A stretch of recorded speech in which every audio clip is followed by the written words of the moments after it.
Good morning and welcome to Today in LA. My name is Mike Amos. And of course, we're coming to you from our studios on South Brundy Street in Troy, Alabama, one of the great cities in America, as they prepare for homecoming, or what we call Troy State Appreciation Day, Troy University Appreciation Day, with the big parade coming up from downtown Troy at 10 o'clock this Saturday morning.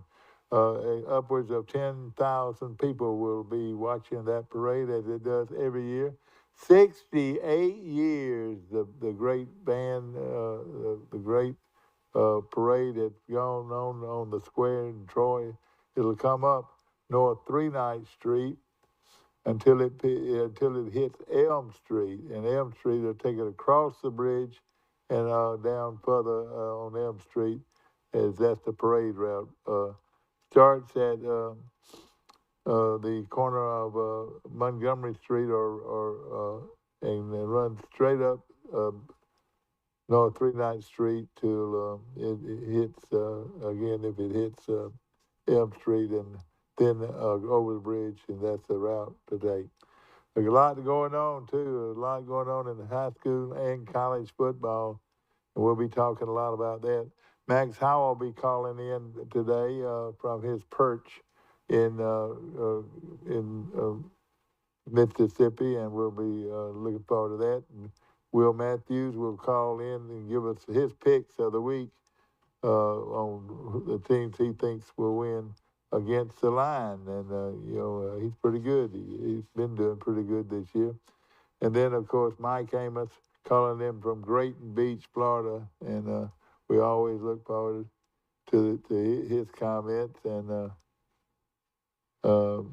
we are waiting to hear from them this morning. Of course, Alabama, Tennessee, the third week in October, as that great rivalry is really coming down to a huge, huge football game between two very good football teams. A lot of people think now, and I hate to say this, a lot of people think that that Tennessee's going to win the game because of their tremendous offense. They've got a great offensive football team, and they throw it, score a lot of points. I didn't know I would have to say this, but Alabama's got to outscore Tennessee. I would normally say Tennessee's got to outscore Alabama. Boy, this is good coffee, Steve. I appreciate your cup. Steve perked that cup and got it ready in the morning. If you'd like to come and join us at our studios on South Front Street, love to have you. We'll pour you a cup of coffee, and we got a lot of local business to take care of. Of course, Thursday night is a huge night if you're a big Troy basketball fan, Troy University basketball fan, and they have their big kickoff Thursday night at uh, 5 o'clock, right here from the Trojan Arena. They're gonna have a big to do. They're gonna introduce all the players, and they're gonna have a big slam dunk contest, a 3-point play contest, and then also, Coach, the football team will have a pep rally at the same venue. The cheerleaders will be there, and Coach Summerall will be there, and his captains for this weekend's games. I'll tell you this right now: please don't overlook this team from Texas State. They have a real good football team. They trounced Abilene Christian this past weekend. Not Abilene Christian, but uh, our bunch from North Carolina. They trounced them, and so they need to be recognized because they've got a good football team, and we got a great group of teams to play yet. A lot of people say, well, gosh, what has Troy got to do? Well, first of all, one big thing, they got to win at least 6 games to qualify them for the playoffs. And of course we feel confident, but at the same time we are very humbled by this team coming in here because they're really a good football team. Coach Summerall said in his press conference the other day that this team had one of the best defensive fronts. Now, hear this: best defensive fronts in America. One of the top defensive fronts that you'll see anywhere on any football team from Texas State. Then, if we can get by them, we've got South Alabama in just 5 days.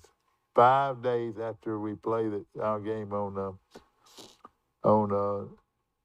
Saturday, we'll play South Alabama in a heated rivalry on November the 5th. That it doesn't even seem fair that somebody would have to jump from Texas State to South Alabama in 5 days, but that's the truth. And they'll be playing at the University of South Alabama, and we'll come down there and hopefully put together a good game plan to win that game, and then come back 7 days later and play the cadets of Army. The cadets of Army come to town, and they've got a good football team. That'll be on the 12th. Then a week after that, on the November the 19th. University of Louisiana at Monroe with Terry Bowden's team coming into town on November 19th. And don't overlook them because we did last year and we got beat. We overlooked ULM and it cost us a bowl bid too. Then on the 26th, that would be a little bit of a break here. On the 26th, we play Arkansas State, and then hopefully we're going to be playing in the conference playoffs at a venue is yet to be determined because you'll have to win your way out. I would think there would be a great chance that we'll make the playoffs, but we'll probably right now, if it stood the way it is now, that it would have to play.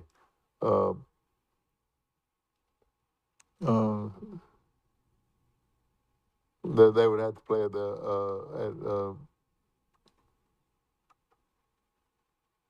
and I might have misread that. ULM then 10 days later they play Arkansas State away, and then Coastal Carolina is the only Sun Belt team that is undefeated in regulation play. So hopefully somebody can knock them off and put us in a position to be the host team of the conference championships. Wouldn't that be something? Well, of course, this week is a call coming in. Good morning. You're on Today in L.A. Hi, morning. Where are you calling from, please? Grayton Beach, Grayton Beach, Florida. Is it pretty down there? It's supposed to rain today for the first time in like a month. It's like so dusty down here. I'm sure everybody's car and vehicle could use it. The car wash places down here are making a killing. Oh, the bugs, the love bugs? Are you talking about the love bugs? No, I mean, it's just so dusty and dirty everywhere. Yeah, but the love bugs are still around too, man. They're rough. Yeah, we don't have really the love bugs bad anymore. We have some of those deer flies that fly certain times on the beach that are kind of bad, but love bugs I hadn't seen in a while. Michael Amos calling in from Grayton Beach, Florida, and of course a beautiful weekend for homecoming at Troy. You've been to many of them. Are you going to come up this week? No, I've got to go to a dinner party, birthday party after the Alabama game on Saturday night, so I won't be able to go. But I've been to many of them and participated in parades throughout my life, different sporting teams, I guess. And you've been on a mini afloat, is that right? Yeah, I mean it's a big deal when you're a little kid to be in the Troy homecoming parade. Of course, you've announced them. I don't know, 30-something years, 35 years. Well, since 1960. Wait a minute, 1986, I guess. No. Well, I have been going to the parade since 19. Well, I want to say 54. 54. I've been going to the parade since 1954. I hate to tell you, I am 75 years old. Can you believe it? Can you believe that I'm 75 years old? Probably so. Where I did that entrance just a while ago. But I'm still here, and I can say firsthand that I've thoroughly enjoyed every parade. I can remember when they all these 18 wheelers would be floats. They would they'd be floats, and they tried to get through the narrow streets of Troy, and it was a mess. I'm telling you. And then you used to have all the airplanes would fly over, and World War II bombers and all that would flow over. A lot of great events over the years at this parade, and the Sound of the South will lead it off this Saturday at 10 o'clock sharp from downtown Troy, the annual Troy University Appreciation Day Parade. And yours truly will be here, bringing you the parade firsthand and from our studios on South 3 Street in Troy and South Brundy Street in Troy. And of course, we're excited about it, and that I will have been out there on the over 35 years. We've been telecasting it right here on Troy Cable. So if you can't make it downtown, you can turn on your TV sets, and Steve Camp will have it live for you on the parade in downtown Troy. It's always good to be in a parade, but it's just something special to be among friends and local celebrities for this band. Yeah, and of course they're gonna have some bands. Well, you got fraternities and sororities. Oh, a lot of fraternities don't even go to bed all night. I know it. They have a lot of fun. That was one of the longest nights of my life when I was pledged in a fraternity and didn't go to sleep all night. Didn't have to do the parade the next day. I'll never forget. I had a date come down from Auburn, one of my sister's friends, and I had to take a nap for about 6 hours. And I'm sure she had a great time while I was napping. Yeah, you're right. But it's a tradition that I hope will never be broken. The 68th annual Troy University Appreciation Day Parade, and we're excited about it. And the chancellor's been here. All the little baseball teams and football teams and basketball teams and churches, everybody will be involved. I remember for about 4 years in a row we had the team, the big red thrashing machine, all the championship teams for 4 consecutive years, and they were called the big red thrashing machine. That was back when Nebraska was a big name, wasn't it? Yeah, I think we had the Clemson logo though on our helmet. Yeah, it was a Clemson. Yeah, it was a tiger paw. You're right. It's kind of weird to have a tiger paw when you're the red team. Yeah, I know it, but that was the way it was. I don't know how you came up with that. Well, I'll tell you what, we were the only ones that had decals. Everybody else just had plain. It was plain, but we had decals. Hey, name some of those great players. Just name some of those great players that played those 4 years. Just start naming them. You had 2 guys playing college. I mean, Brian Thomas went to Georgia Tech. Richard Calhoun went to Vanderbilt.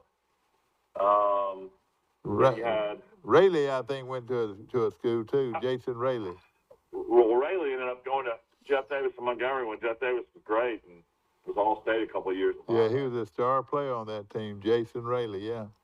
And name some more. Of course, Rodney Williams was about a 4-year starter at Charles Henderson. Was a great player. Of course, Rodney passed away. You had you had a Sajfo Grubbs, who was a quarterback. How about this? A quarterback, Sajfo Grubbs. Had Jay Corley, that was a good athlete. Yeah, Jay played quarterback for us. Played quarterback, wide receiver. Yeah. I'm trying to think of other guys on those teams. Man, how about Neil Green? How about the great Neil Green, Mike? Yeah, I was talking to Neil Green to share yesterday. Of course, he still talks about that late fumble against the blue team that cost us the game. Well, we told him to back up. You had the great John Reeves for a couple of years. He's Sure a pretty did. good player. Yes, sir. He's a legend in many areas. When you say he's an outstanding lawyer. Yeah. You had Daniel Wilson. If he ever saw daylight, he'd score. Yes, sir. You're right. He scored many a touchdown for the red team. Yeah, Daniel was super fast. Trying to think of other guys you coached. Coached Adrian Carwell. The great Adrian Carwell. Do you remember that double reverse? He ran the reverse, pulling his pants up. And his pants started falling down. And this is true.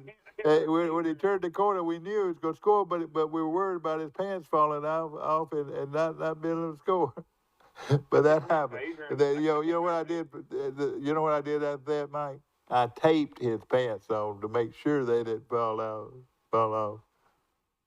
Yeah, I want to say we were taking Adrian or somebody home one night, and we were all in the back of your truck, and somebody jumped out of the truck in the middle of 231 and grabbed a dollar bill. I mean, out in the middle of Highway 231, he saw a dollar bill, and he jumped out of my pickup truck. I don't know if that was Adrian or not. I'll go ahead and apologize to Adrian. I don't know for sure if that was him or not. Yeah. Of course, you coached the legendary Gibson boys. I sure did, and they were good too. Arthur and Greg. Hey, you know when other teams saw those big old boys. At the very end, they played for Ghost. Yeah, but they were big boys, and I tell you that they were impressive. Those Gibson boys, yeah. But there was many other guys I just can't think of right now. Dude, I can't. You remember? He coached a Foster kid that ended up being a great player at Pike County. Oh yeah. A lot of them left Troy and went to play for Pike County and on some of those great teams. And it's fun to look back. The McClendon boy. You remember the McClendon boy was our quarterback one year. You remember? That's right. Yeah. What was that? Chris McClendon? Yeah. And of course, he went on and done well in life. All these guys have done well. You're right. I look back at those days and, playing against the blue team. The blue team had Sing K, and nobody could tackle Sing K most of the time. Yeah. About the only guy that could tackle Sing K was Richard Calhoun. Yeah. Sing K played his sixth grade year. And then after that, played junior high, 7th and 8th. And could just outrun everybody. And of course, I tell you what, I saw James Lucas yesterday, and we reminisced a little bit. And his boys, both his boys, Jimmy and Tommy, were outstanding players. And there was a lot of good ones. The Watkins boy was a good player. He did it with a good coach, and we really had some battles. We really did. The Waller kid, Lane. Yeah, that's right. Waller. Yeah, that's right. And Jack Waller was the coach. That's right. No question about it. And they're all good. And most all those boys rode on a float. Not Lane. Land Waller. Yeah, that's right. All those guys rode on a float, didn't they? Yeah. So it's been a long time, but a lot of fun, a lot of memories. Of course, football. You got football in the Sun Belt tonight. You got Lafayette traveling to Marshall, so there'll be a Sun Belt game tonight if anybody wants to watch it. That's right. Well, I'm glad to know that. And Braves got beat at home yesterday in the playoffs. Everybody's shocked by that. They dominated Philadelphia throughout the season, but you get down 7-1, it's hard to come back. The Braves came all the way back. Final score was 7-6, but Braves are now 0-1 in the series against the Philadelphia. So it's gonna be interesting to see. Tell Steve I'm on Zoom if he wants to throw me on. Okay, throw Mike on Zoom. Brought to you by Southeast Gas, and of course located in Andalusia, Alabama. My good friend Greg and his staff down there do a wonderful job. There are many outlets all over the central and south Alabama of Southeast Alabama Gas. Want to mention Bird Drugs on the corner in downtown Troy for the best breakfast in town. Good hot breakfast from Bird Drugs, and my favorite pharmacy. And of course, Mike, you look at Auburn with Ole Miss. I can't ever remember a time that I didn't think Auburn had a chance to win. I don't know if they have a chance to win against Ole Miss, Mike. I really don't. Yeah, I couldn't agree with that. They've got too many skill players that they're going to score a lot of points, and I don't think Auburn can stay with them. Yeah, it's sad to think that Auburn can't compete right now, but I really think kind of the season's over. The writing's kind of on the wall, and yeah, and I'm afraid he's making a mistake to think that Auburn folks are not going to realize what's happening and think that it's his fault. I sort of like the guy myself, but a lot of folks don't like him. Not personally. He's a great guy, but they don't want him to be their football coach. Well, just it was a strange fit. Yeah, he was a really good coach at Boise State, but Boise State compared to coaching in the SEC and coaching in the South, just doesn't seem like it worked out. But my God, if I was Auburn, I'd make 4 calls. I'd make the first call to Lane Kiffin.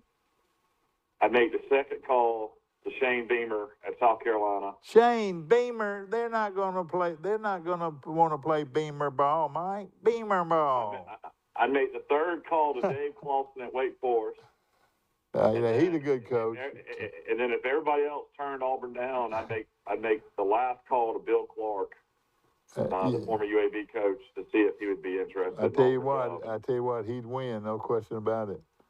Yeah, he would be great with all the state coaches and high school coaches, and he's got so many great relationships. My good friend Bryant Vincent is going to be a choice of some big school before long. But you got Alabama versus. Well, you never know. He wins out of UAB. He might retain and be kept at UAB as the head coach. That's right. Alabama versus Tennessee, Mike, in Knoxville. Huge game, great tradition. I know, but I'll say this. You've told me all my life when Alabama's backs are against the wall and everybody says Alabama's going to lose. And that's usually when Alabama comes out and plays their best. That's exactly right. Yeah, I'm glad you remember that. When everybody expects things against Alabama, then look out. You're liable to be blown out the next week. It's a. Yeah, you never know. Bryce Young might come back and just light them up. Well, and this kid. Let me tell you a couple of things I learned yesterday. This quarterback is considered the second fastest man on Alabama's team. Did you know that? This guy had sprinter speed. The second quarterback, they say, had sprinter speed. We under 10 flat and 100. Gibbs is the fastest guy that Georgia. Yeah, that's right. Number one. That's right. And they say the quarterback is right behind him. He is I tell you what, you look at him, he's as pretty as any football player you're going to ever see play at Alabama. He's big, he's strong, he's fast. And if he could develop a more consistent passing game, he would be a real good one. I'll tell you. It makes you wonder if Bill O'Brien, he's the offense coordinator, has been everywhere. I wonder if they would ever consider running any kind of option. I know, that's what you're exactly right. I feel the same way. Yeah, it's one of those things. The RPOs are kind of like a run-pass option. A lot of times those quarterbacks are right at going over the line when they release the ball, and then they have the opportunity to give it to the running back or keep it themselves. Yeah. Now hold on to this, Mike. Now, I heard it on a very well-known talk radio show yesterday that Bo is actually being considered for the Heisman. Bo Nix. This guy he named they got him to name the top 5 players for the Heisman, and they named Bo Nix. Auburn has got to feel rough because Bo is tearing it up at Oregon, and he's throwing the ball much better. Bo Nix will be the second or third guy out of the Pac-12, though. That's Caleb Williams, the USC quarterback. Oh, yeah. Way more. I got a lot better chance to win the Heisman than Bo Nix. Well, I'm just saying that this guy, he was in his top 5. And, Bo Nix, though, is definitely helping his draft stock. I'll say that. He sure is. And, he's a great competitor. The thing about it, the thing I hate so much about Bo leaving Auburn and going to Oregon, was just think of all the kids that loved Bo Nix at Auburn. You know, Bo Nix would have had to been a very popular player, especially among the kids that are so many at Auburn. Yeah, well, I mean, I know he played with Tess Johnson, the great Troy wide receiver. They played together at Pinson Valley, and then I think DK Billingsley goes back with his dad when he was at Scottsboro. So it's just a lot of connections on the Troy roster that know Bo Nix, actually. Yeah, exactly. I want to mention a few things, Michael. everybody talking about this kid, Henderson kid, from his name is Alvin Henderson. I want to say just a sophomore. Henderson amassed 383 yards rushing on 26 carries and 4 touchdowns as the Tigers beat Georgiana 62-28. Listen to this. His TD runs went 21, 31, 60, and 90 yards. So that's crazy. I read an article on AL.com that he rushed for 412 yards. So now they're saying he rushed for 383. Well, that's what it says here. And it's interesting. Now Arrington. I swear I read a headline. He rushed for 412 yards. Is what I read, but I guess maybe they took something back. And something else. I was thinking. We're talking about stats and records. Carlton Marshall had 7 tackles against Southern Miss, so he's 51 tackles away from breaking the all-time tackle record in NCAA football history. That is really something. Don't you think the Troy Sports Information Director, if he's even close, close the rest of the year? Well, and I'll tell you this. If he even gets an arm on a guy, that he's going to get a half tackle at least. And ladies and gentlemen, I want you to hear this very loudly. If he wins that award, if he breaks that record, that's the most prolific thing that's ever happened in Troy sports, period. Oh, yeah. You're talking about we're talking about the tackle. Football's a game of tackles, and this guy sets the record. Yeah, you're talking about putting a statue outside the stadium for sure, or inside the stadium. I mean, you're talking about honoring a guy like you've never honored a guy. Mike, they've got a beautiful. Come on, an all-time NCAA record, Division I. That's right. That is a huge event that could very well happen. Hopefully, before the season ends, and it's going to be something to watch. He's a 6-year player. He was redshirted his freshman year, and then he started 5 straight years. All right, now let me ask this: would he? That would be an asterisk. You'd probably almost want to put an asterisk by it because he played 5 years. You never know. Some other guys would probably play 5 years too. Maybe got a medical. Yeah. Red shirt, a red shirt. Nick, I don't know what you think about it, Nick, but I want to know at coffee today, if that's the case. And of course, I want to mention this too, Michael, and this is something that'll interest you. Arrington head coach Stephen Kilcrease goes for a milestone coaching victory, 100. Kilcrease is going after his 100th win with the Purple Cats, as they visit Wicksburg. So, your buddy Stephen Kilcrease, in his 12 seasons as head coach, Kilcrease is currently 99-39. Can you believe that? 99-39, which includes 57 and 20. So just at Arrington, he's going for his 100. No, it's for both of them. It says here. It says Arrington and Pilot. Yeah, it says here, which includes a 57 and 23 record in 7 seasons at Arrington, and previously was at Pike Liberal Arts, and he was 42 and 16 at Pike Liberal Arts. Kilcrease's 57 wins with the Purple Cats is the most in Arrington history, behind Julius Head, who Julius had 97 over three coaching tenures there. And boy, that's some interesting stuff. Elba right now is everybody's talking about Elba. Marks the 42nd week the Tigers have been ranked number 1 in their history. Can you believe that? In 47 weeks, they've become number 1 in their history, and that was quite a And I want to mention also Charles Henderson High School defensive lineman Hart, Michael, made 13 tackles. He's a linebacker. Yeah, and he made 13 tackles in Pike Liberal. Charles Henderson's game-winning over Eufaula 34-7, and that's quite an event. Others than receiving the spotlight would be Ian Foster, the outstanding quarterback at Pike County High School, and then of course the young man who's been carrying the load for Pike County all this season. So we want to congratulate them as they received spotlight attention out of the Dothan Eagle. We're going to take a short break. We'll be right back.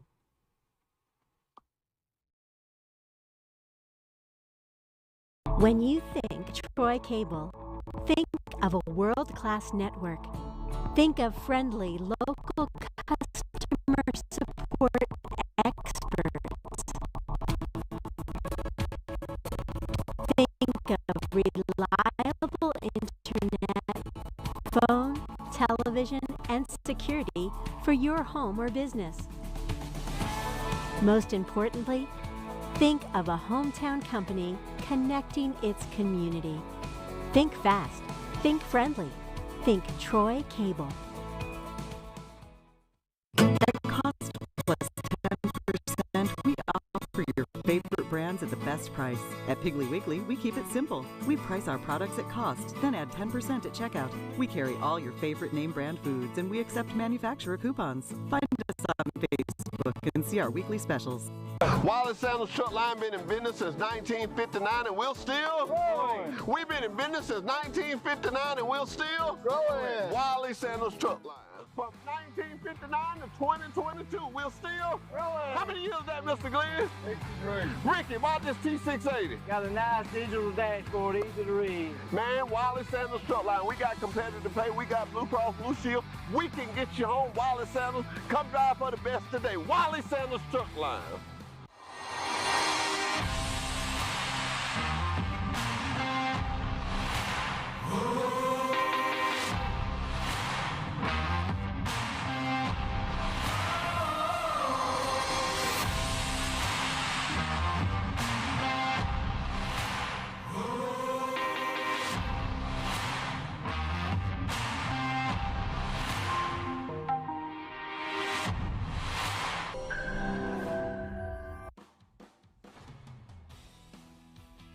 For a new or pre-owned vehicle, we've got what you're looking for. So come see us at Bill Jackson Chevrolet Buick GMC in Troy, and you too can experience the Jackson satisfaction. Bill Jackson Chevrolet Buick GMC.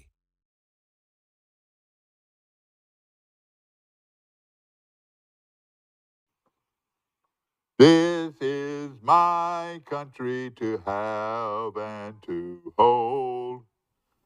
Ladies and gentlemen, the flag of the United States of America. And we are so proud that we are support our great country every morning on this show. And of course, that's a nice little flag. We had our great homeowners meeting the other day. Before the meeting starts, we have to do the Pledge of Allegiance. I love it. I'm glad to hear that.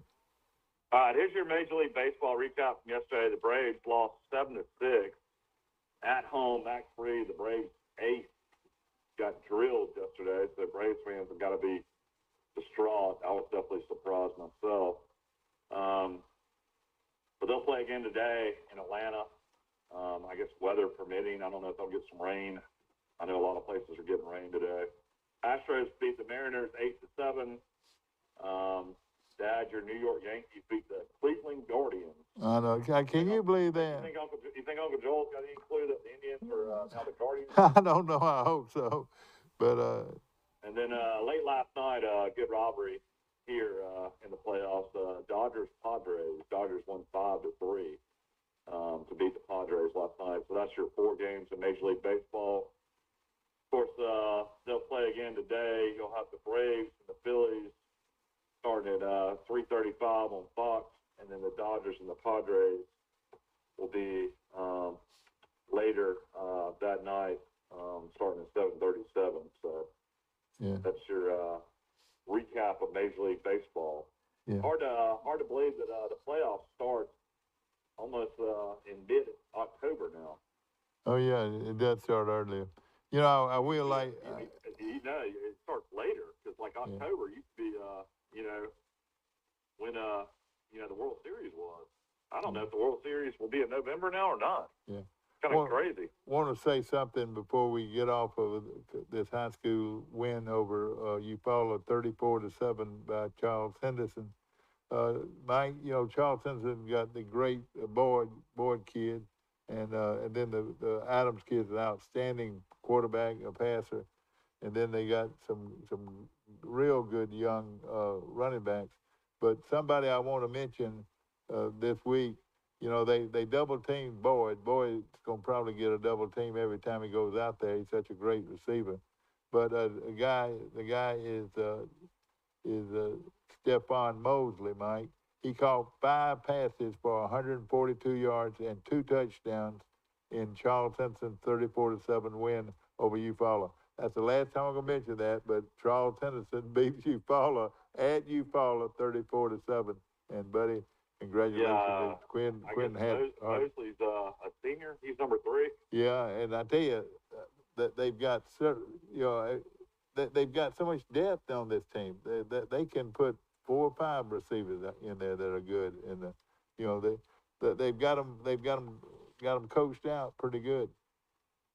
Yeah, I'd like to see Charles Henderson play live this year. I'm trying to figure out how I can get to maybe a playoff game once they reach the playoffs. Definitely a phenomenal turnaround. I mean, Coach Hambright, came on the show last year. They were getting their brains beat out 50-0, and I mean, you notice he never failed. Came on every week. He never failed a bit. You're right. Yeah, Looked at him straight in the eyes. Said things were going to change, and boy, he was not lying. I mean, there's a coach of the year in Alabama high school football. It needs to be Quinn Hambright. You're exactly right, Mike. That was Quinn Hambright has been outstanding. I want to look at the ratings are out. Let's see how everybody turned out in the ratings. Auburn High School is still number 1. Of course, number 2 is Thompson. Number 3 is Hoover. That's going to be a big showdown in Birmingham in the playoffs. Class 6A, Class 6A, Saraland's number 1. Then Clay Chalkville, and our guy is coaching up at Clay Chalkville. Clay Chalkville is doing a great job. Adam Helms. Yeah. Coaching up then at in 5A, I cannot believe this. They're not. Charles Henson still is not in the top 10. They're 6-1, and they're ranked number 11 in the polls. If you look at it like that, UMS Wright's number 1. Leeds, Moody out of Birmingham, Pleasant Home, Ramsey, all of them Mobile schools, Mike. Birmingham schools. Leeds, Moody, Ramsey, all Birmingham. Yeah. And then in Class 4A, you got Catholic of Montgomery ranked number 1. They're 8-0. They're an awesome team. Then comes Anniston, and then comes Andalusia.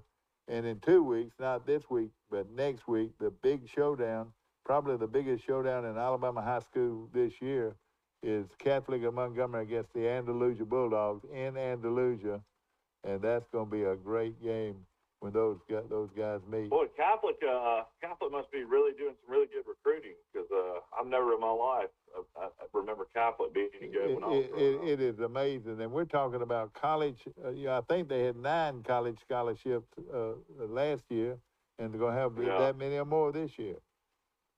All right, looking at Class 3A, Mars Hill, Gordo, Blair Blakeney's team, Piedmont, and then comes the Bobcats under Coach Mike DeBose. Boy, congratulations!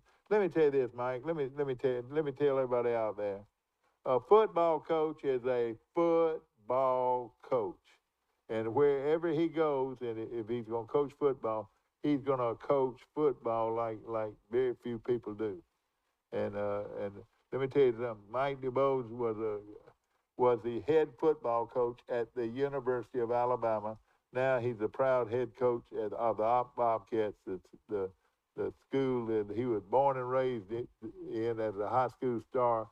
I coached against him, and this is a fact.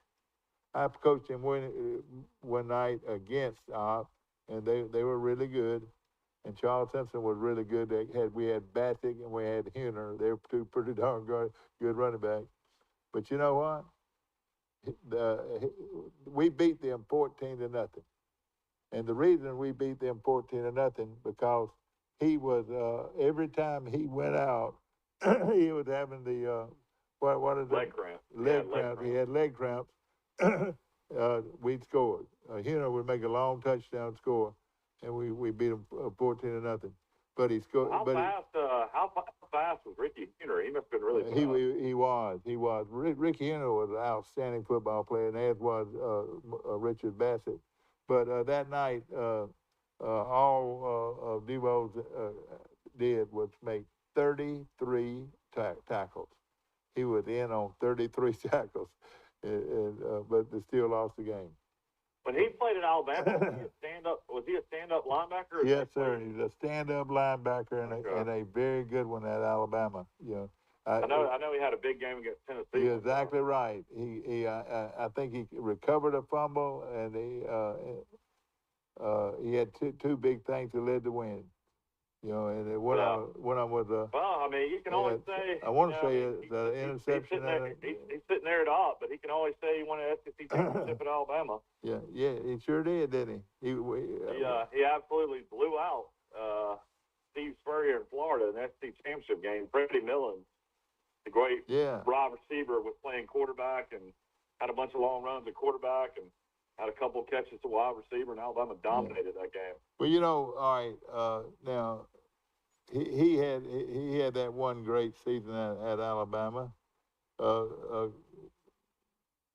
We had three guys to win conference championships and only coached 1 year. Is that right? Well, he coached more than 1 year. DuBose did. Yeah, all right. Then we had Coach former Georgia Tech coach. Yeah, Curry never won an SEC championship. Now he was undefeated when he played Auburn. Yeah, but Auburn, I think, ended up tying Alabama for the SEC championship. Then Shula had that one good year, didn't he? Yeah, but he ended up losing 2 games too. You know, he lost the overtime game to LSU. I was at that game. Yeah. I think you were at it too. And then the famous game where honk if you sack Brody Kroll. You don't remember? Yeah. I remember that one. In that game. Auburn did the second, but yeah, that was pathetic. Offensive line play. Yeah, you know, I think I was on that team is I want to say Wesley Brett was on that team. Yeah, his wife's about to be U.S. Senator. I want to say he was the tackle on that. Oh gosh. But I want to look over a few games of interest. You know, we talked about. Yeah, Neil Brown's got a big game tomorrow night to save his coaching career for West Virginia. They got Baylor coming into town, and you know, I saw Neil. He's a class act.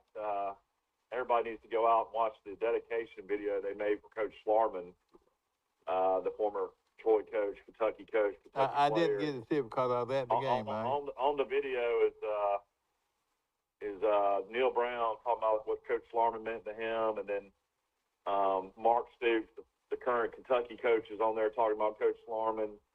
The great dear friend of ours, Larry Blakeney's on there talking about Coach Schlarman and how much he loved him, and then Coach Summerall's talking about him as well and their relationship and friendship, and you know, four quality coaches. You know, still, you know, wanting to give praise to the late John Schlarman. So it's a great video to watch if anybody out there can watch it. Yeah. Taking a look, Mike, at the games this weekend, and we'll cover pretty much the whole country. In the East, we've got the only teams in the East that we are involved with is nobody. Looking at, Army plays Colgate, if that would be one. All right, in the South, Old Dominion at Coastal Carolina. Somebody needs to beat Coastal Carolina, don't they? Yeah, I don't see anybody beating Coastal. They're playing their best football now. They struggled early in the season, but they've come together. I don't know. They must have had a lot of injuries to start the season because they're starting to look like the old Coastal Carolina now. I mean, James Madison will probably beat them, but it doesn't matter. I know it. That game doesn't count. Coastal Carolina is 6-0. They play Old Dominion. Auburn. Let me see when Coastal plays James Madison.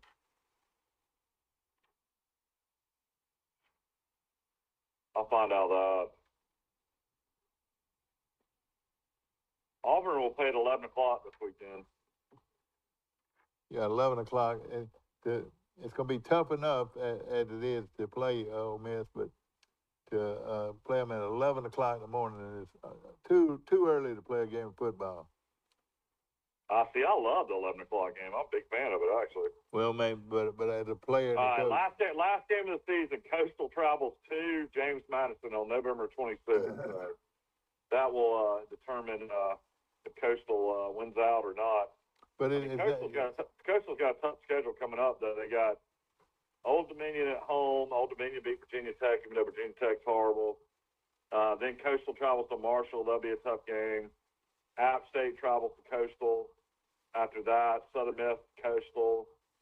Coastal will lose probably. I don't know. They probably will beat Virginia at Virginia. Yeah. I can't. I'm thinking they're going to make it. So James Madison to finish the season might determine if they're undefeated or not. Yeah, that's right. And boy, what an unbelievable job, Coastal Carolina. I mean, I know that guy's a billionaire, but he's no longer there. I know that they can bring in players and name, image, and likeness. I'm sure they can pay a lot of players, but man, they have built the program. Yeah. Want to mention, of course, Miami at Virginia Tech. What do you see there? I mean, Miami should beat Virginia Tech, but you never know. I mean, it's one of those things where, Cristobal, I thought would have a lot better year than what he's showing. Yeah. Let me ask you this, Mike. Biggest game in the ACC this weekend is will Florida State beat Clemson? Yeah. Yeah, you're right, and I don't think they will. This quarterback has come around for Clemson, and it just makes them a powerful team. I think they're going to run the table. And then that'll be a 6:30 kick this weekend. I'm going to a party where the friends of ours, the husband is a Florida State grad, big Florida State fan. We actually went to the Florida State LSU game in New Orleans, so I'm sure that game will be on so we can watch it. Of course, Alabama playing at 2:30. That is called prime time football right there. Yeah, that's the only bad thing about homecoming is that kicks at 2:30 as well, isn't it? And Troy's kicks at 2:30 also against Texas State. Unfortunately, Troy's always going to battle with all these Alabama fans wanting to watch the Alabama game. Yeah, but not come to the Troy game. Well, hopefully they'll come to the Troy game. I think they will. We got a good. Our student enrollment has really been good to the football program. They're coming to the games and they're staying at the games pretty well. Yeah, that's impressive to watch. I had to admit when I was in college, it was not a must to go to a Troy football game. I mean, I always went because I was working in the athletic department, but I would have gone anyway. But it was one of those things where, the students didn't stay and definitely didn't get loud and stand up and scream like these guys. Mike, I've got a big game I'm fixing to throw at you, Mike. James Madison at Georgia Southern. Look out, James Madison. You fixing to get beat. Yeah, I think they'll beat Georgia Southern. Georgia Southern has kind of gotten worse. But they beat Nebraska. But a lot of times though, you can when you play a team like James Madison, which is undefeated, it just fires you up, buddy. And I think that's what's going to happen. Yeah, I mean, I know Clay Helton's trying to get to a bowl game. Georgia Southern, though, I want to say they got a losing record right now. Louisiana Monroe's playing at South Alabama. South Alabama should win this game, but look out, Terry Bowden he's scary. Yeah, it's really weird. Terry Bowden coaches at Auburn. Then he ends up, it didn't work out there. Ends up, coaching at UNA later, coaching at Akron later, La Monroe now. I mean, Oh yeah, but he can't. Like Terry Bowden. Just like Terry Bowden when they got some better coaching jobs. But one other thing I like to repeat myself, Mike. Repeat myself to all my friends out there. Terry Bowden is a football coach. And buddy, wherever he goes, he's gonna give his team a chance to win. Don't you agree? Yeah, I mean, I respect him as a coach. I always have. Just think of Auburn. Terry Bowden won his first 22 games at Auburn. Isn't that right? His first 2 games as a coach at Auburn. His first 20 he won, but one of them was the tie. Oh, what a tie! Wonder how that happened. Oh God. But I want to look at some other games. Of course, Liberty is playing at home this weekend against Gardner Webb. All right, so Georgia Southern started the season. They beat Morgan State 59-7. Then they beat Nebraska 45-42. They got beat by UAB 35-21. They beat Ball State 34-23. And then they just lost to Coastal 34-30. I tell you, look out. They're 3 and. Oh no! Then they just lost to Georgia State, so they're 3-3. Who just lost to Georgia State? Georgia Southern. Oh, okay, yeah, you got it. Georgia State's actually playing really good now. Yeah, Clemson, of course, is trying to keep their unbeaten streak going. I tell you, a great game, Mike. Clemson's quarterback DJ. They call him DJU. It's Umbele, I think is his last name. Playing a lot better than he did last year. Yeah. LSU at Florida, Mike. Does LSU have I don't know about either one of these teams right here.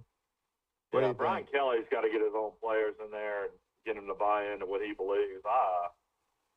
I'm not going to lie on the show. I thought they'd beat Tennessee. I thought Tennessee's win against Pittsburgh wasn't a great win. And then I thought Tennessee almost went to overtime with Florida at home. And I mean, they absolutely just killed LSU. LSU was awful. Mississippi State at Kentucky, and without their quarterback, they're very ordinary. Is that right? Yeah, South Carolina came in and beat them, and I think that line in Vegas went down from like 12 to like 3 at kick. So Will Levis definitely makes a difference. I felt like Kentucky defensively, though, would have shut South Carolina down. I was surprised that South Carolina scored 24 points. Okay, Duke. Rodriguez, the great running back, ran for well over 100 yards. Yeah. But I just tell you, a backup quarterback. What is wrong with Levis? There's a reason there to back up. What is wrong with him? Is he out for the year? No, I think he's just out for a couple more, maybe one more game. I wouldn't doubt if you didn't see him this week. I would not doubt if you didn't see him this week because they need a win bad. Interesting game out of conference is Arkansas actually travels to BYU. And BYU's a favorite, but it looks like K.J. Jefferson, the great quarterback for Arkansas, is going to play. Yeah. So that will make a huge difference. He's been out ever since the Alabama game. I'll tell you, I'll take Arkansas. They need a win. Yeah, they should physically, I would think, beat BYU. Because BYU gives up a lot of yards on the ground. And I would imagine, all Arkansas's running backs, they got a couple really good running backs. And, that's how UAB beat BYU last year in the bowl game. Just ran it down their throat. I'll tell you a couple of games that I've looked at here. Of course, you got Michigan and the Michigan State, Wisconsin and Michigan State. You don't know who. Michigan State coach is just basically, it's almost like he robbed a bank. $9.5 million a year. He might win 2 or 3 games this year. I know, you're right, no question. I mean, these guys get these contracts, and shoot, they start losing. I mean, I don't know how they keep them there more than a year. I mean, because they're just throwing money away. Yeah. Stanford against Notre Dame. All you Notre Dame fans, Notre Dame 3-2. You know, David Shaw at Stanford is 3-15 in his last 18 games. And he'd won. And you know what? And he makes over $9 million a year. Another guy that's his salary. That's his salary. You're right.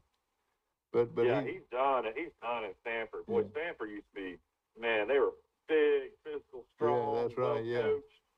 I don't know what happened to that program. They've been awful for 3 years. Yeah. And a huge game in the Southwest, Mike, probably the most positive game out there is Oklahoma State at TCU. Both of them are undefeated. Now listen to this: they play at 2:30. Isn't that crazy? Yeah, Sonny Dykes has done an unbelievable job leaving SMU, first year at TCU. I mean, TCU had Gary Patterson for years. Yeah. And I always thought he was a great coach, but man, you know, Sonny Dykes is, I mean, moved up from Louisiana Tech to SMU and now doing great things at TCU. Oklahoma State, they're the real deal this year. They really are. They really are. And then, of course, you've got Kansas at Oklahoma. I'd say Kansas is going to beat them. What do you think? Kansas is a great quarterback out for the year, so I think Kansas will not be the same team they were. But Paco came in and played pretty good against TCU. So I don't know, man. I got a feeling Oklahoma will somehow find a way and beat Kansas. Is that game at Kansas or at Oklahoma? It's at Oklahoma. At Oklahoma, 11 o'clock kick. Another one. Man, that's a big win. I mean, a big game for Brett Bielema. Brett Bielema. I don't know. I don't know what's going to happen there. I'll tell you this. This is another game that is Nebraska at Purdue.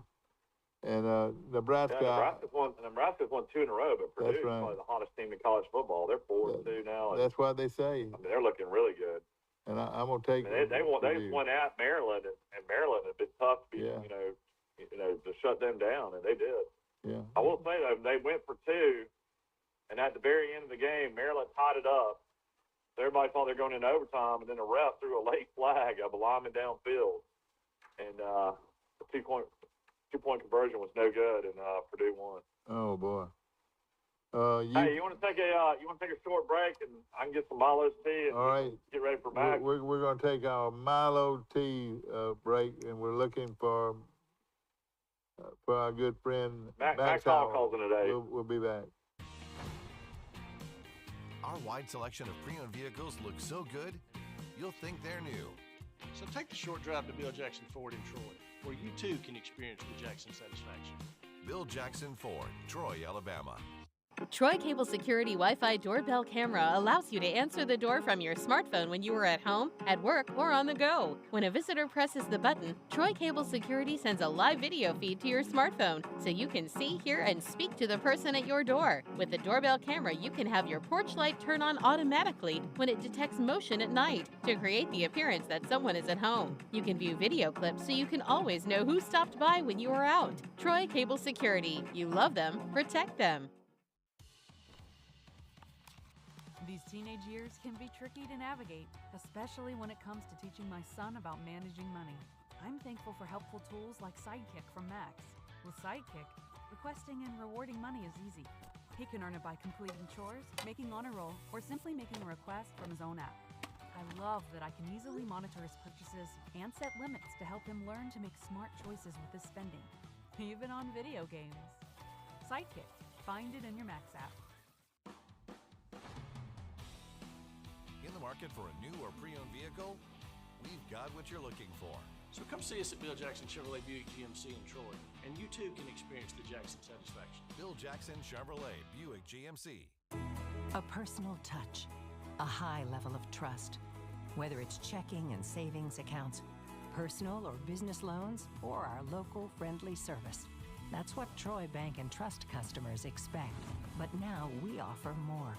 Free identity theft protection for our new and existing customers, protecting your family's time, money, and good name from identity theft. Because protecting your identity is now a big part of our identity. Do that, you're lying. Yeah. Back to our show, ladies and gentlemen, brought to you by Premier Dodge, Chrysler, Jeep, and Ram trucks on the bypass in Troy, where they've got one of the biggest sales in their franchise history right now on the bypass. And, of course, remember, nobody beats a Premier deal, nobody. And I appreciate Jason and all the great folks. Mike, I got a couple of more to ask you. Have you been to Jersey Mike's Sub yet? No, but it opens today, Jersey Mike's, and if anybody here at the studio, I've got some free sandwiches to give away. If you want to drop by and get some, we'd love to give them to you. And Mike, I wanted to finish up with a couple of games that of interest. That Arkansas, like you said, playing at BYU. If Arkansas's quarterback is healthy, they've got a chance to beat a lot of people. Sounds like Mike's calling. All right, let's see what we can get. Good morning, you on Today in L.A. Mike, it's Max. How are you this morning? Max Howell calling in from Fulton, Mississippi this morning. And Max, let me get Mike on here and we'll be ready to go. All right, that'll be.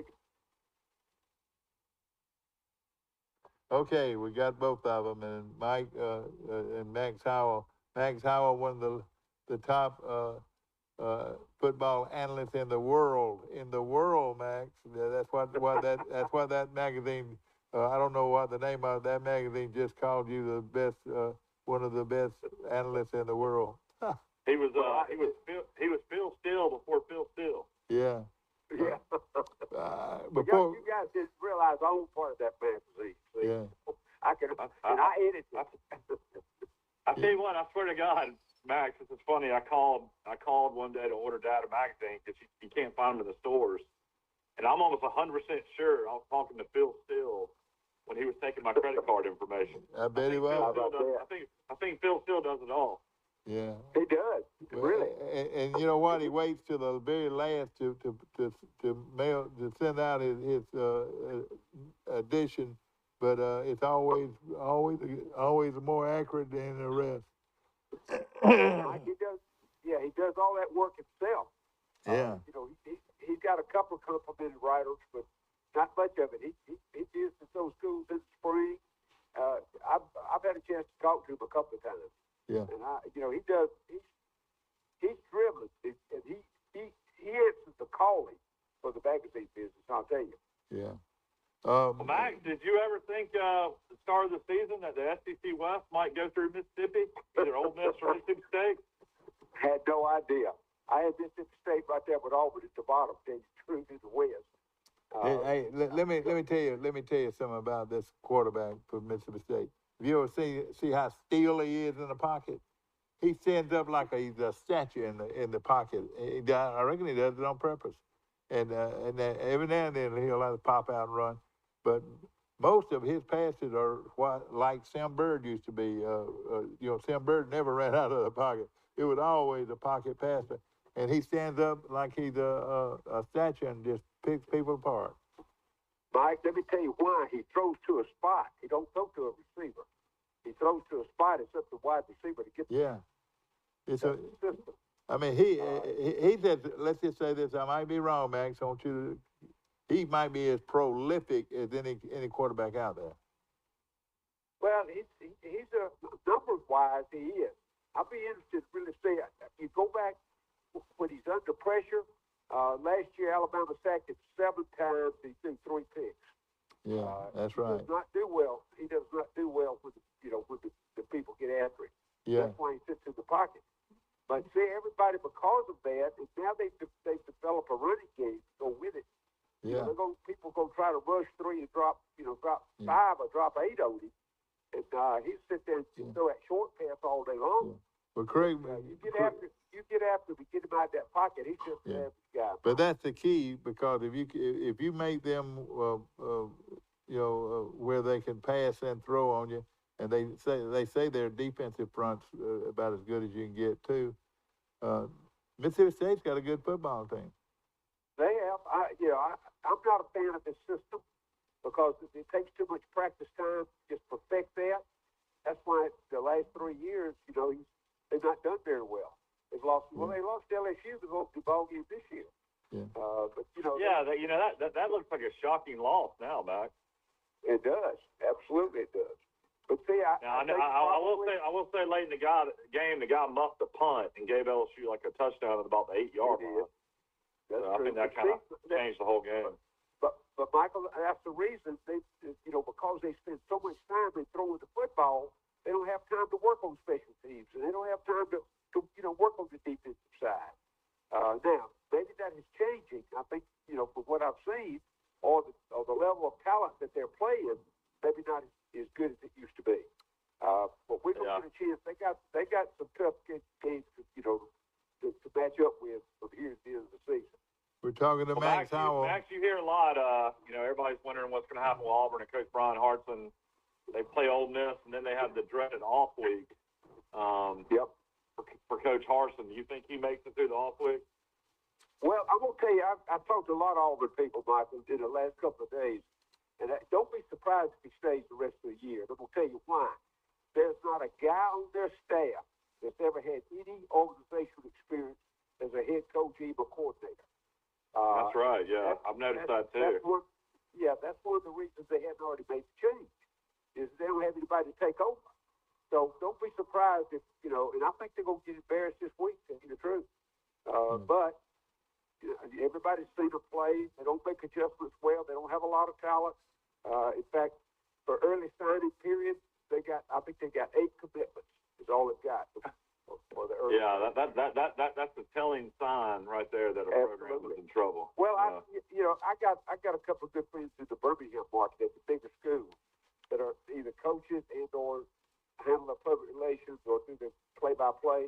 And I know 2 of the major high schools in the Birmingham market. Auburn has never been there in 2 years since Harson's been there.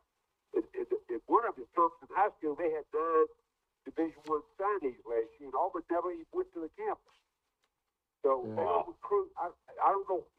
I don't know what the gap is. I don't know what they're looking for. But it's not what everybody. Yeah. It's not what everybody else is looking for. Is all I can say. Let me ask you a question. Is there a limit on how many players you can get out of the portal? No. All right. Let me tell you something. You're gonna see Auburn break the record for most of the. Well, you know how many Ole Miss took this year? They took 28. And look what it's done for them. Yeah, South Alabama took about 20. Yeah. Look how good South Alabama changed their program around. You're right. It's really half the guys on the Southern Miss roster. Max, I was watching the game. Half of those guys were from Ole Miss. Yeah. Max. I think it's horrible though. I think it's terrible. You're gonna get away. A lot of these people are gonna get away from recruiting high school players. But Mike, let me tell you why. Let me tell you this. You know what it goes back to? When NCAA cut the scholarships to 1-year scholarships. All right. Took away the 4 years. Oh yeah. And so, what do you think about the kids? I mean, the kids got signed. He just only signs 1 year at a time. That's right. I mean, it's up to them now. If they can't make it somewhere. The saddest moment a kid's got is in January. I would say January. They get the call to come see the coach, and most of them have said, "Hey, we can't use you now. We will have to go this other route." And that's there one. you go. That happened to you down in the 60s. Oh yeah, yeah. You're right. Yeah, the new coach that came in. Max was probably the one trying to run you out the door. Yeah, I know it. Max is probably the only fella that might have voted for me, though. Max was like, let's get rid of this Amos kid. No, listen, he saw me make about 14 tackles against Ozark one night, and he was coaching there. Well, guys, look, remember at the time we were there, we were in between NAIA and Division II. And we were in that 2-year gap. We had nobody looking at us. I mean, we didn't have a 50 scholarship. And Billy, we always started spring training in January. Yeah. And went 4 days a week till August. Yeah. And he told them the last 50 standing gets a scholarship. So we didn't run anybody off. They left on their own. You went 4 days a week from January to August? Absolutely right. Oh my goodness, that's crazy. It was a full-time job, guys. I'm gonna tell you. Man, no wonder y'all won a national championship. Oh yeah. Well, absolutely right. Mike, I can look at a picture of that championship team, and I probably want 5 kids that came straight out of high school. All the rest of them were transferred. I bet we didn't sign 10 or 15 in 6 years I was there. Yeah, I know. It's amazing. We took transfer junior college kids. And why not? Why not? Well, Max, I was talking earlier with Dad about the Auburn job, and I mentioned 4 names. I would start with Kiffin and just try to pay him like $10 million a year, and then I would go next to Shane Beamer at South Carolina because he's an unbelievable recruiter. Then my third choice would be Dave Clawson at Wake Forest because I just think he's a great coach. And then if all else fails for Auburn, there's always Bill Clark out there, former UAB coach, with all his ties to the state of Alabama. Who's somebody else out there we should be looking at possibly? That's one good thing. I'll tell you, go right now. That's the only thing about with him. I mean, he stepped down at UAB for a reason. Yeah. And I don't, I have not heard, all the details about that. But I think all the others you mentioned are right on. First of all, it would take $10 million to get Kiffin away from Ole Miss, regardless of where he goes. But he's at 7.5 now. He's going to win probably 9 this year. Yeah. But you know what? He's a yuppie type coach. He's at the right school. He is. You're right, Mike. And remember, Auburn's is the best they got now because the guy they hired. I didn't say he's a bad coach. It was a bad fit. Yeah. His style and his personality just didn't fit Auburn. So from what I gather, the guy is a premium individual. I mean, I think that some of these guys that were going to kick him off the coaching ranks, but he got a certain amount of class about him. He's held up pretty well under this kind of pressure. Well, he's got his work. He's some of this he's created himself. And of course, some of them they tried to get rid of him because his lack of communication. Yeah. And I think all of that, all that plays a role. Here's what we don't know about. In any job, you don't know what goes on day by day. What about the people who worked with him or worked for him? I'm telling you, I've been in some really hostile situations. I hated to go to work every day. Now, I love when I got on the field, but I hated the office stuff. I hated the people around me. I mean, it's a bad folks in this business. All right, let's go. Let's get to it now. Alabama and Tennessee. A lot of people think Alabama's going to fall, but what do you think, Max? Who's going to be the quarterback? Yeah, that's right. Yeah, Max. I mean, Max, you're offense coordinator, first offense.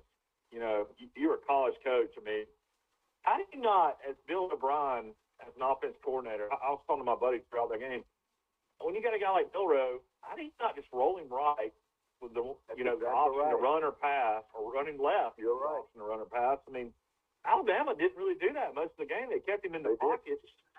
And the scramble plays he just made just because he's a phenomenal athlete, but I thought the play calling was absolutely horrible. They say this kid, Max, they say this kid is the second fastest player on the team, this quarterback. Well, he is a prototype of what is the systems now that the colleges are running. Yeah. 6'3", he's about 220. He runs a 4.5. I mean, he's got a good arm. First of all, what you saw this past week, they had not given the kid enough snaps. No doubt. Not in practice every day, guys. In ball games, because you can't emulate a game at practice every day. And he dropped, a couple of fumbles he had. He's not, probably had not been really coached up on that. If you talk about Bill O'Brien, remember they don't run the quarterback very much. At the NFL level, they keep him in the box. He scrambles, when he has to. So I think there lies the problem. But Michael, I said I was hollering at the screen Saturday night. Why did they roll his left to right? Because they were complaining about it. He didn't throw the ball out of bounds. He took a sack a couple of times. When if he'd have been out there on the corner somewhere. But you know what? Alabama might come out and just try to run between the tackles and keep the Tennessee offense off the field. I think that'd be a smart move for them, Mike. Well, they'll definitely do that if Bryce Young doesn't play. Right, you're absolutely right. And stick that ball in the running back's belly and let the quarterback decide if he wants to run or not. Well, that's a timing situation. I don't know where they got time to work on that. Everybody has this thing of the back coming across and either handing it to him or keeping it or throwing it or whatever. That's what they're trying to do, aren't they? Oh yeah, but see, just remember what Bill O'Brien is and Coach Saban. That's Frank Kiffin. I think he thought he could, with Bryce Young coming back after he won the Heisman last year, that they could improve their passing game. They've improved the wide receivers. I think those guys ran much better routes, before the week before Bryce Young went down. Well, let me ask you this. Yeah. Let me ask you this. Who do you like in the Alabama-Tennessee game? Well, it's all about the quarterback. And it depends on the quarterback. If Bryce Young plays, I'm going to take Alabama. If Bill Rose plays, I'm going to take Tennessee. Oh, boy. Oh, God. Alabama's won 15 straight in the series. I mean, they're due to lose. But, I've been talking all week, Mac. Jimbo Fisher, everybody either loves him or hates him or thinks he's an awful coach. But, I mean, when you have the ball at the 2-yard line, you got that pass interference called so late. And you basically your quarterback's running for his life. He's a young guy. I mean, that throw, that execution of that play that he drew up. Oh, terrible. The 2-yard line was absolutely insane. You know what the percentages of that play is on a tackle chart? What the percentages of that play of scoring is? Less than 25%. Yeah, that's what I thought. Well, first of all, Max. Perfect throw and a perfect route. Yeah, Max, your receivers are going to be in the end zone. Your receivers will be in the end zone.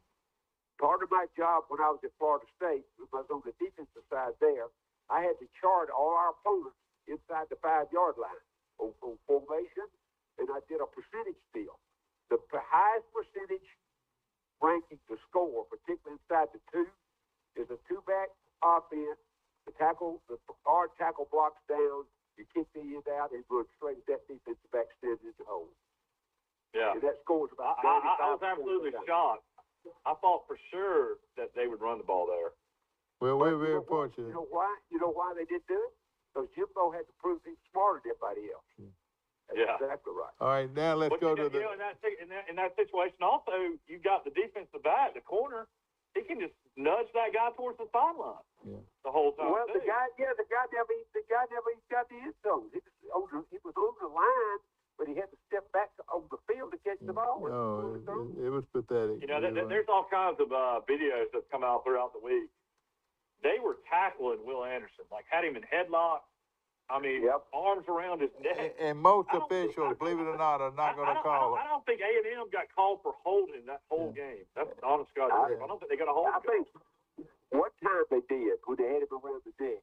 I think they had one call. Yeah. But you know good and well they had 18 hurries against Texas A&M. If they had 18 hurries, how in the world were none of those holding calls? Yeah, I know it. All right, now. It was a fully officiated ball game. Let's look at Auburn. And Ole Miss. Do you give Auburn a chance? I really don't. What do you think? Well, you always got a chance. I mean, you think about it. Unless you lay the ball on the ground all the time. Right. Ole Miss could lay it on the ground. They could break down special teams. Bigby could get loose and run 80 yards for a touchdown. I mean, there's a bunch of things could happen. Not so much on Auburn's behalf, but because of what Ole Miss does. Yeah. Look, they didn't play very well the first half against Vanderbilt. In fact, they were behind most of the half. Yeah. Now they came back and laid it on them at the end because they had more players than Vanderbilt did. Ole Miss has never been this balanced in the last 10 years, I'd say. Ole Miss is balanced. They've got 2 fine running backs, a quarterback that's pretty good, and then some great receivers. They're good offensively. Well, that's Lane Kiffin's forte. He's a good play caller. And do that. The defense is a little bit better. 8 of those transfers that came in start on defense, by the way. Oh, God. So, I mean, he's doing a good job. One of them was at Auburn. Right. Yeah. To get these players, do you still have to pay them money? Well, IHL, Yeah, name, image, and likeness. Dad. You have to set it up Let me tell you what Ole Miss has got. Ole Miss has put together a LLC, a company. Oh, gosh. It's where the people donate the money to the company. They've hired a couple of professionals that can deal that out based on what the coach recommends. So I've heard that too, Mac. I've heard like in the SEC, almost every player gets paid. Everybody on the roster gets paid a little bit. I mean, something. Last week's win brought up 700 new members to that group. They're over 1,000 members right now in that company, and they're going for 5,000. What they want. Oh boy. And, see, right now, Dad, the NCAA can't control it right now. They have no clue. No, but do you ever have any players that come up and say, "Look, I'm not getting paid enough, or I'm not getting paid. I'm not going to play." You know what they tell it? Mike? It's the portal. Yeah, I know. Yeah. I'm telling you, there is no bargaining in there. But I bet you there's some unhappy guys out there not getting money. Sure, I'm sure it is. But you know what? It's a numbers game then. Yeah. It's kind of like the NFL to some degree. Yeah. You may not be a popular guy, but if you play, then you're gonna get paid for it. So you look at Ole Miss winning in Oxford this weekend. I think so. I think they. Max, you coach the Florida. Max, you coach the Florida State. You think Florida State's got any chance to beat Clemson? No. I don't either. No, they don't. And I'm not a big Dabo fan either.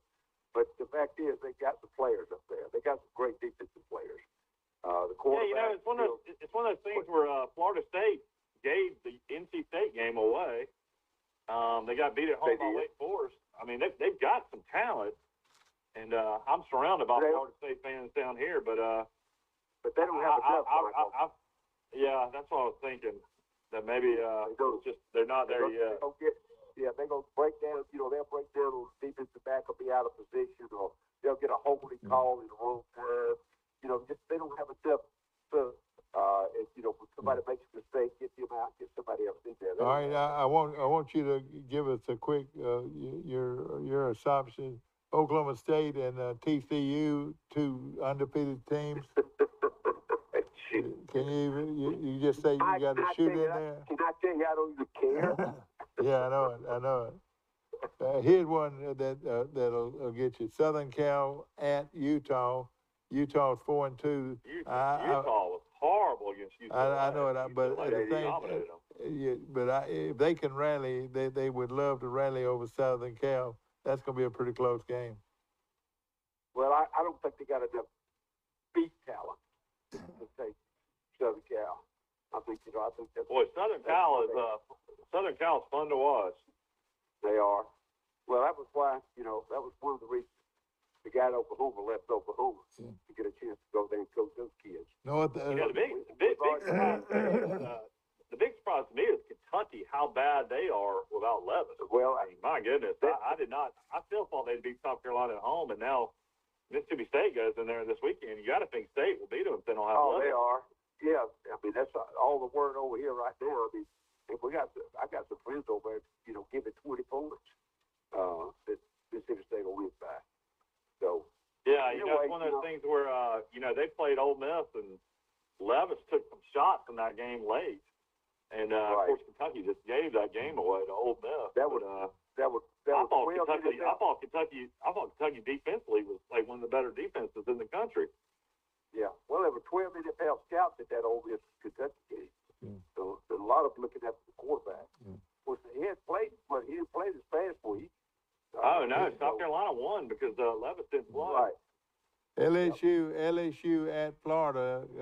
Just shoot in here because one of us got to have some relief. Yeah, I don't know. Probably playing in Florida. Florida probably win it at home, because it'll be a loud stadium. Today everybody's on the bandwagon, and they'll probably win it close. If you watch the LSU guys, they're a long way from being back to being to be competitive. I mean, that quarterback could not throw the ball. He was a 3-year starter at Arizona State. Right. Well, as Arizona State's got an opening out there, Mike. Yeah, that's why you got a portal in it. That's right. You know, it's weird though. You know, they had the Nussmeyer kid that played a lot last year, and they hadn't even given him a shot. So I don't know if they'll make a quarterback change this week or not. Yeah, it'll be interesting to see. I mean, Kelly's looking for any hope he can find.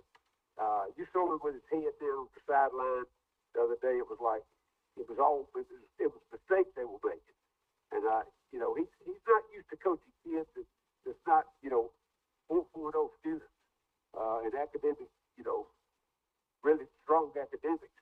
And that's the one thing, be real about the SEC guys. They can all be a big, strong guys, can run like a deer, but you don't see too many Rhodes Scholars coming out with the football folks. Yeah. Okay. I want to mention a couple of them. Arkansas, who are they playing, Mike? They travel to BYU. BYU, yeah. BYU. I think with the BYU. Everybody thought it was a sleeper to start the season, but now they've lost 2 games.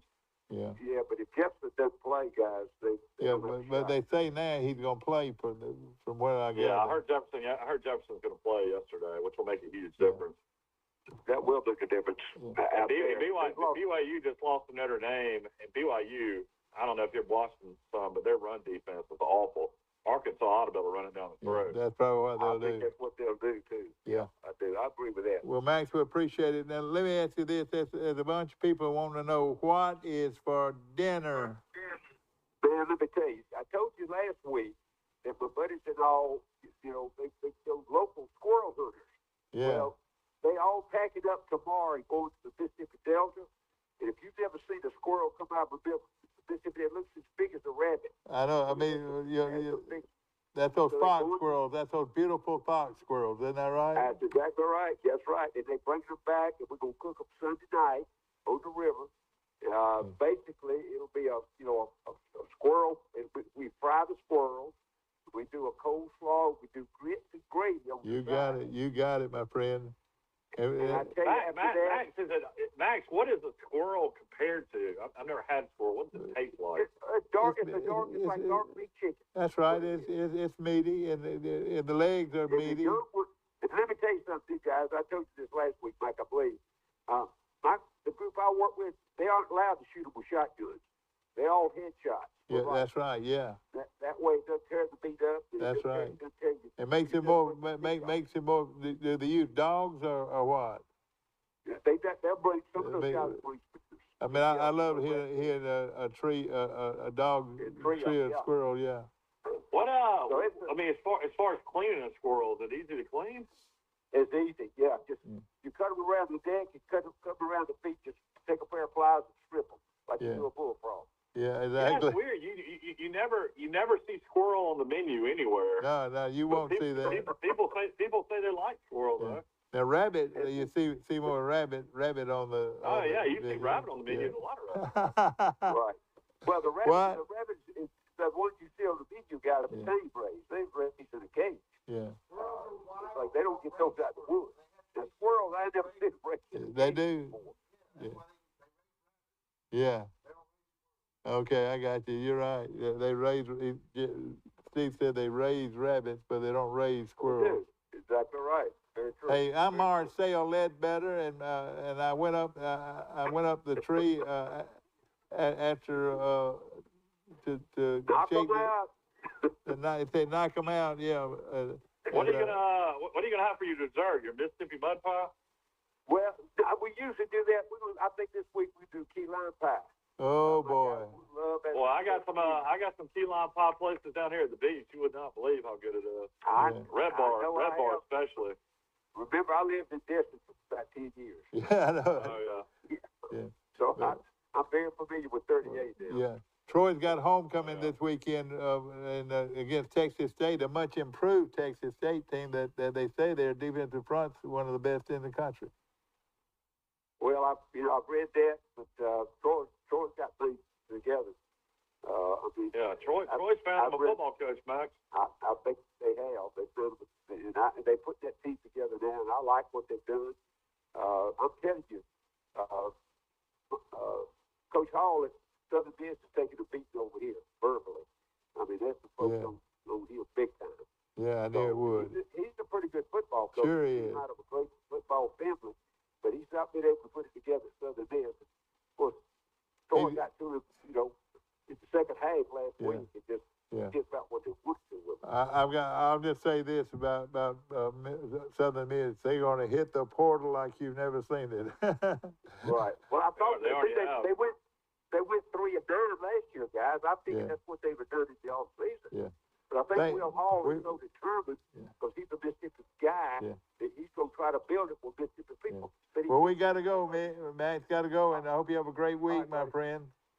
We'll talk to you guys next week. And we'll hope you've enjoyed our show, and we'll see you tomorrow for our Picket Show right here on TC2.